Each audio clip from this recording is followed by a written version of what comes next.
नमस्कार दोस्तों, एजुकेशन की नई दुनिया में आपका स्वागत है। मैं जितेंद्र कुमार जौली। इस वीडियो में आपको बताएंगे कि भारतीय शिक्षा व्यवस्था के इतिहास को कितने भागों में बांटा गया है और किस काल की अवधि कब से कब तक मानी गई है। तो अधिक जानकारी के लिए इस वीडियो को शुरू से अंत तक देखिए। आइए शुरुआत करते हैं।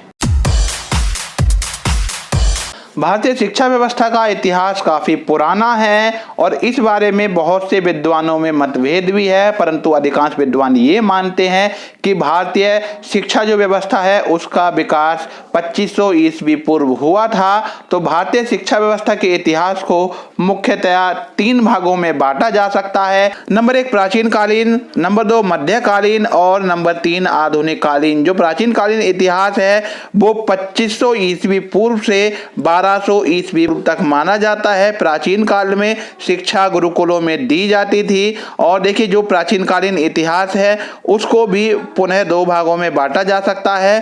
पहला है वैदिक कालीन शिक्षा और दूसरा है बौद्ध कालीन शिक्षा। तो देखिए, वैदिक कालीन शिक्षा जो थी वो वेदों पर आधारित थी। वैदिक कालीन शिक्षा का जो इतिहास है वो 2500 ईस्वी पूर्व से 500 ईस्वी पूर्व तक माना जाता है और 500 ईस्वी पूर्व के बाद में बौद्ध कालीन शिक्षा की बुनियाद पड़ी थी। तो देखिए, 500 ईस्वी पूर्व से 1200 ईस्वी तक का जो समय है वो बौद्ध कालीन शिक्षा का समय माना जाता है। तो इस काल में गौतम बुद्ध का जन्म हुआ था और उन्होंने अपनी शिक्षाओं का यहाँ प्रसार किया था। तो देखिए, प्राचीन कालीन शिक्षा को 2 भागों में बांटा गया है, वैदिक कालीन और बौद्ध कालीन। और जो वैदिक कालीन शिक्षा है उसको भी पुनः 2 भागों में बांटा गया है।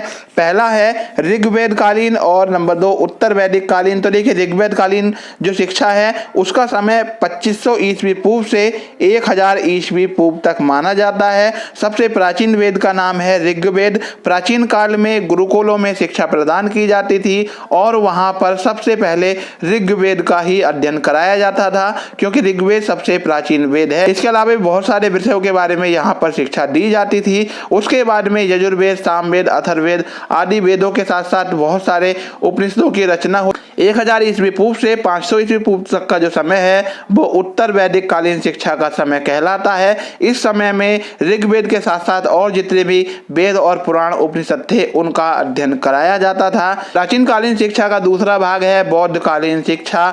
तो गौतम बुद्ध द्वारा बौद्ध धर्म की स्थापना की गई थी और उसके बाद में धीरे धीरे बौद्ध कालीन शिक्षा का प्रचलन बढ़ने लगा, क्योंकि वैदिक कालीन शिक्षा में स्त्रियों और शूद्रों को शिक्षा ग्रहण करने का अधिकार नहीं था। बौद्ध कालीन शिक्षा में इनको भी यहाँ पर यह अधिकार मिलने लगा और धीरे धीरे बौद्ध कालीन शिक्षा का विकास होने लगा। इस काल में बहुत सारे बौद्धिस्ट मठों और विहारों की स्थापना हुई और बौद्ध कालीन शिक्षा का प्रसार होने लगा। प्राचीन कालीन शिक्षा के बाद दूसरा नंबर आता है मध्यकालीन शिक्षा का। तो बौद्ध काल का जो समय चल रहा था 1200 ईस्वी के आसपास, बहुत सारे विदेशी शासकों ने भारत पर आक्रमण किया और उन्होंने वैदिक कालीन और बौद्ध कालीन जो शिक्षा के संस्थान चल रहे थे उन सभी को ध्वस्त कर दिया, उनमें आग लगा दी और अधिकांशतः जो संस्थान थे वो यहाँ पर मुगल शासकों और जो अन्य विदेशी शासक थे उनके द्वारा नष्ट कर दिए गए। इसके बाद में यहाँ पर मध्यकालीन शिक्षा का शुभारंभ हुआ और यह शिक्षा व्यवस्था 1200 ईस्वी से लेकर 1700 ईस्वी तक जारी रही। 1600 ईस्वी में ईस्ट इंडिया कंपनी की स्थापना हुई और ईस्ट इंडिया कंपनी की स्थापना के बाद में ईस्ट इंडिया कंपनी ने शिक्षा व्यवस्था में दखल देना शुरू कर दिया और 1700 ईस्वी से आधुनिक शिक्षा का समय प्रारंभ हुआ। जो आधुनिक शिक्षा का समय है वो 1700 ईस्वी पूर्व से अब तक चल रहा है। तो देखिए, आधुनिक शिक्षा का जो युग है इसको भी 2 भागों में बांटा गया है। पहला है ब्रिटिश कालीन शिक्षा और उसके बाद में आता है स्वतंत्रता के बाद की शिक्षा। तो ब्रिटिश कालीन शिक्षा को भी 2 भागों में बांटा गया है। इसके बारे में हम अलग से एक वीडियो लेकर आएंगे। तो ब्रिटिश कालीन जो शिक्षा का इतिहास है वो 1700 ईस्वी से लेकर 1947 ईस्वी तक माना जाता है। इस दौरान ईस्ट इंडिया कंपनी और ब्रिटिश सरकार ने भारत में शिक्षा व्यवस्था का विकास करने हेतु बहुत सारे कदम उठाए थे और उनके द्वारा बहुत सारे कानून यहाँ पर बनाए गए थे, कई सारे कॉलेज यहाँ पर स्थापित किए गए थे।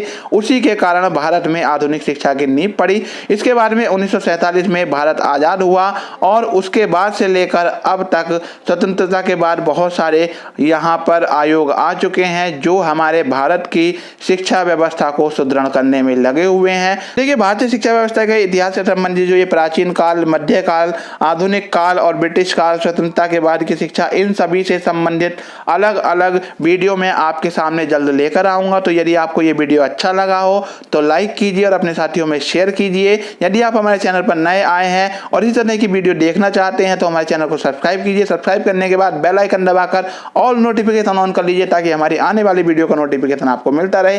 फिर मिलेंगे एक नई वीडियो के साथ, तब तक के लिए गुड बाय।